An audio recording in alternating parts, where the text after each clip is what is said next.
ask and it shall be given you. Seek and ye shall find. Knock and it shall be opened unto you. For everyone that asketh receiveth, and he that seeketh findeth, and to him that knocketh it shall be opened.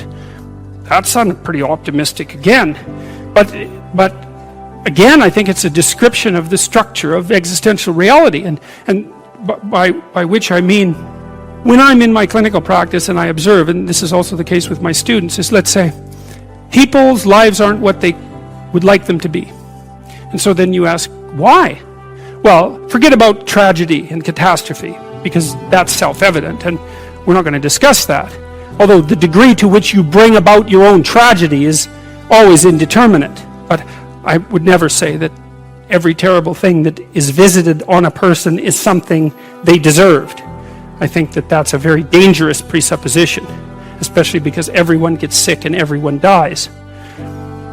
But one of the main reasons that people don't get what they want is because they don't actually figure out what it is. And the probability that you're going to get what would be good for you, let's say, which would even be better than what you want, right? Because, you might be wrong about what you want, easily. But maybe you could get what would really be good for you. Well, why don't you? Well, because you don't try. You don't think, okay, here's what I would like if I could have it. And I don't mean in a way that you manipulate the world to force it to deliver you goods for status or something like that. That isn't what I mean.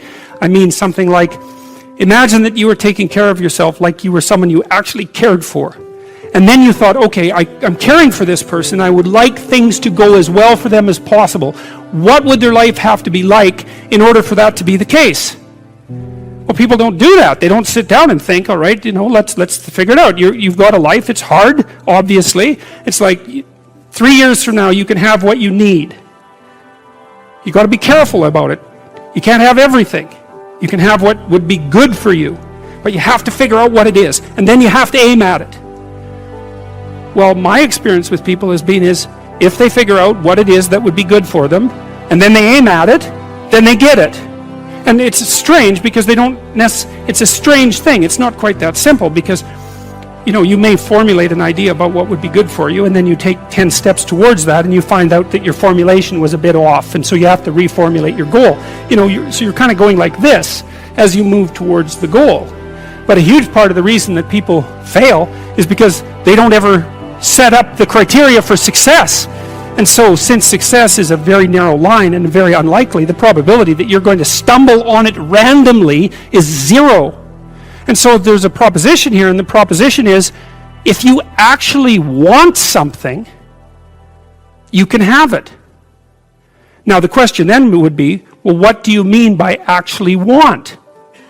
And the answer is that you reorient your life in every possible way to make the probability that that will occur as certain as possible. And that's a sacrificial idea, right? It's like, you don't get everything. Obviously. But maybe you can have what you need. And maybe all you have to do to get it is ask. But the asking isn't a whim or today's wish. It's like, you have to be deadly serious about it. You have to think, okay, like I'm taking stock of myself. And if I was going to live properly in the world and I was going to set myself up such that being would justify itself in my estimation, and I don't mean as a harsh judge, exactly what is it that I would aim at?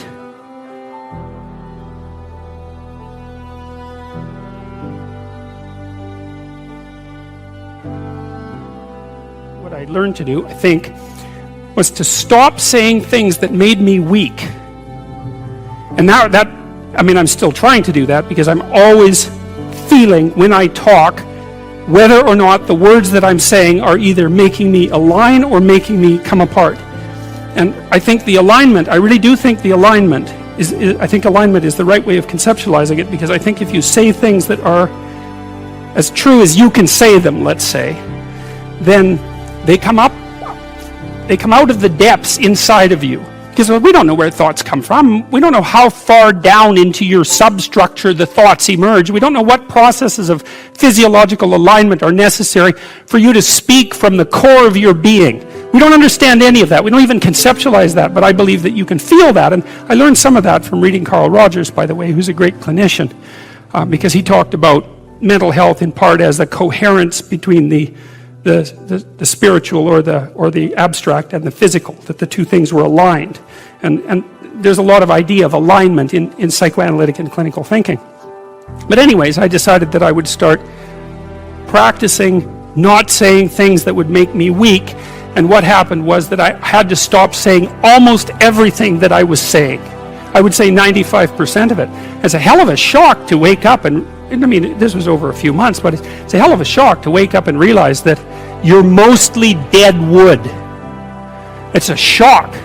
You know, and you might think, well, do you really want all of that to burn off? It's like, well, there's nothing left but a little husk, 5% of you. It's like, well, if that 5% is solid, then maybe that's exactly what you want to have happen.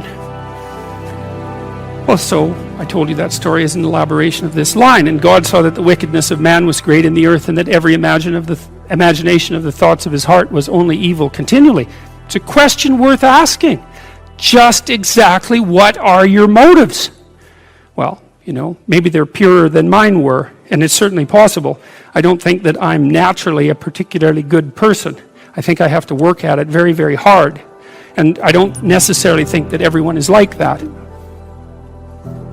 But some people are worse than that. And everyone's like that to some degree. So it's worth thinking about. Just how much trouble are you trying to cause?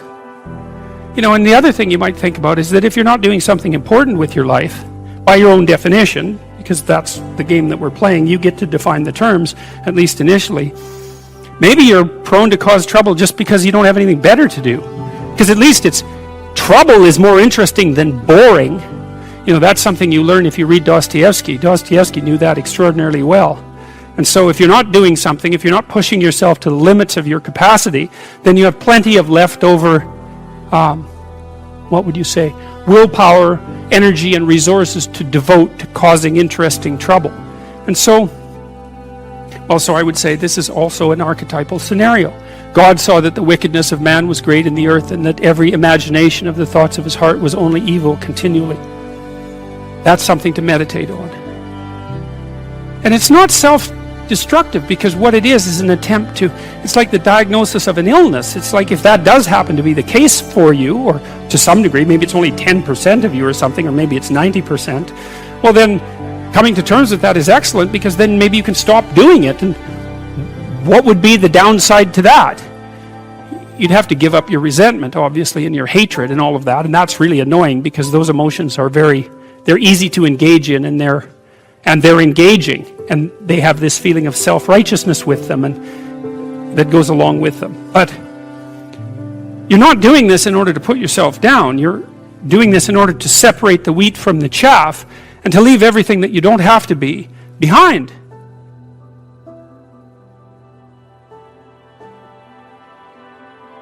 Sit on your bed one day and ask yourself, what remarkably stupid things am I doing on a regular basis to absolutely screw up my life? And if you actually ask that question, but you have to want to know the answer, right? Because that's actually what asking the question means. It doesn't mean just mouthing the words. It means you have to decide that you want to know. You'll figure that's out so fast it'll make your hair curl. It's as if Jung thought about this. He thought that people had two poles of consciousness, and one was the individual consciousness that we each identify with, and the other was something he called the self, and the self is you might think about it as the divine within. That's close enough approximation. It's the universal part of your consciousness. It's your conscience. That's another way of thinking about it, whatever your conscience is. But it's something that you can consult. It's like the Socratic daemon. Socrates said that the thing that made him different than everyone else in Greece was that he consulted his daemon, his genius. He asked himself how it was that he should conduct himself in the world, and then he did that, whatever it was. He didn't try to force a solution, he didn't try to force a solution selfishly. He asked, I'm going to manifest myself in the best possible manner in the world. I would like to do that. What would that be?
xa xôi, không màng về tình ái muôn nơi. Sống cho là trọn kiếp đây thôi, đâu quan tâm gì chuyện đời. Thế mà lại ngâm tương tư ông tầm bà mút xe tơ, đêm nằm trộm nhớ mơ mơ về ai.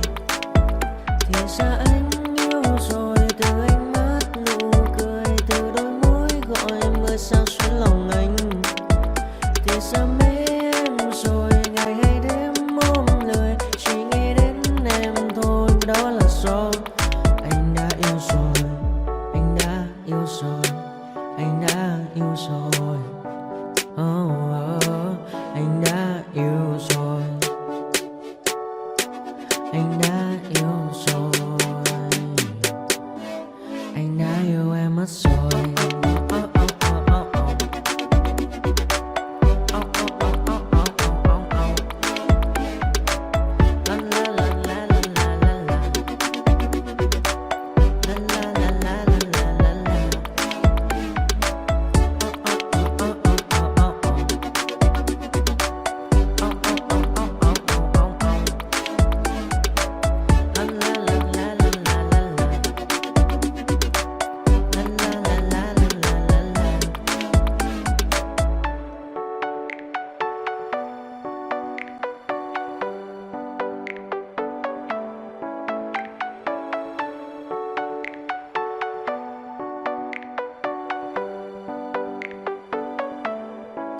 Anh hay mơ mộng mình thứ xa xôi, không màng về tình ái muôn nơi. Sống cho là trọn kiếp đây thôi, đâu quan tâm gì chuyện đời.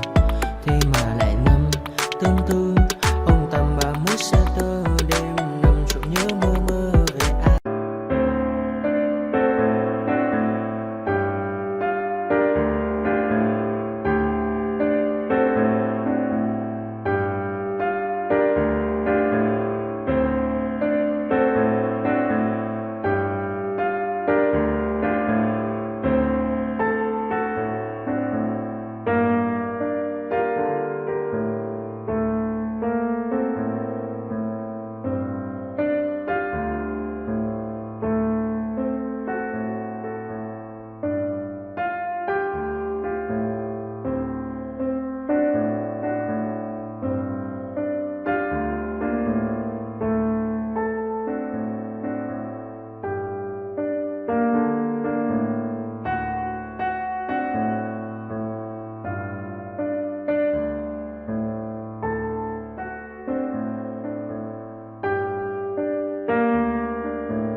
Silhouettes of you are like a taunt. Never really know just what you want.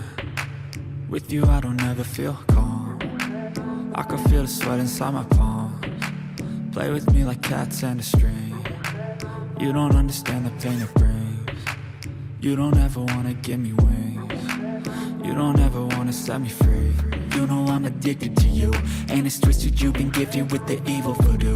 Got me coming back for more, even when I've been screwed. Dolls full of pins, pierce my heart straight through.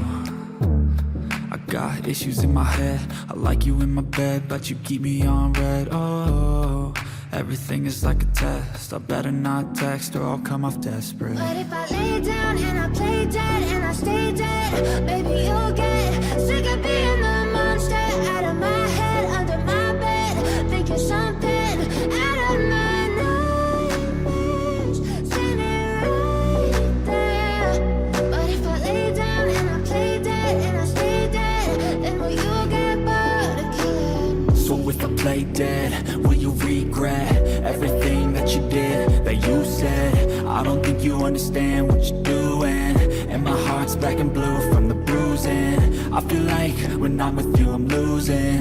I feel like you think that this amusing. Sitting there gaslighting and confusing. Was it me? Is it me? Am I deluded? I'm the one who's always sorry, the conclusion. Even though I offer all of the solutions. I wish you loved me like I love you, it's stupid. When I'm alone with you I never feel lucid. I wish I wasn't struck by Cupid. I wish when I first saw you I knew this. When I'm with you I feel so useless. I feel diluted, my heart's been wounded. Silhouettes of you are like a taunt. Never really know just what you want. With you I don't ever feel calm. I can feel the sweat inside my palm. Play with me like cats and a string.